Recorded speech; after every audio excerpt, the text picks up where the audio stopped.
I could spacewalk no problem. I'd probably throw up, but I could do it. I would get motion sick. As long as my knees don't have the crushing weight of being in my 30s, I think I could do it. A big part of my job was figuring out how to overcome gravity to make this game. There is all of the incredible grandeur of space, and we're like in touch with the kind of Newtonian physics of how it all works. And my job was to execute that in what is effectively like one of the highest tech conference rooms in the world. How the characters move in Zero G was something that we spent a lot of time focusing on. And as we got through, and as narrative in particular saw we were finding solutions to their crazy ideas, they started writing more of them.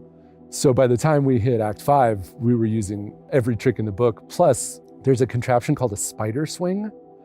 We would put our actors in it and carry them around. And from there, we could really move people through space. Like if we're doing a Zero G stealth, you're pulling yourself from one object to the next. Yeah, we could pretty convincingly sell floating and moving in Zero G.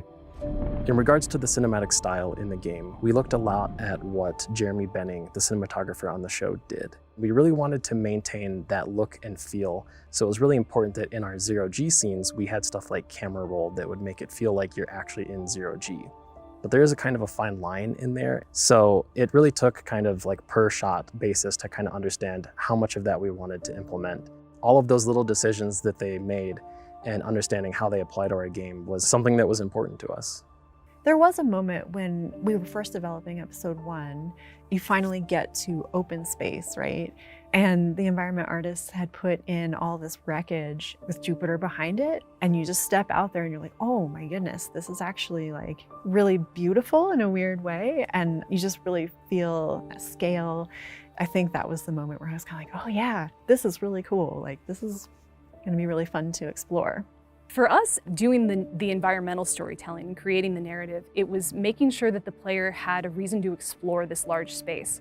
Different parts of the world open up to you, and if you seek them out, you can unlock more conversations with characters, or more ways of solving problems, or even ways of, reaching a closer relationship with people. You're out in the middle of nowhere, so if you can find something that makes somebody's day, it will change how they perceive you, and you will get to learn more about the crew.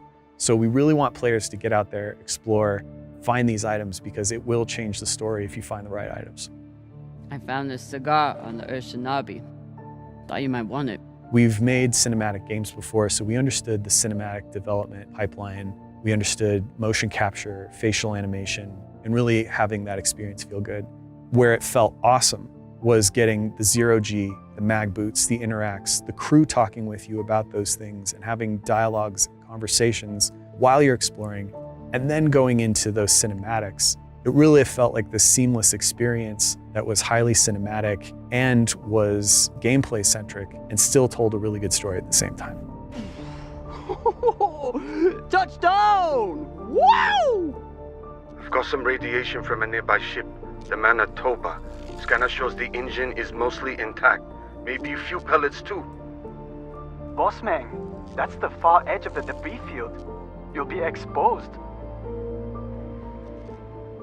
You two head back to the Artemis. Everyone stays on the ship, but be ready to pick me up on my order.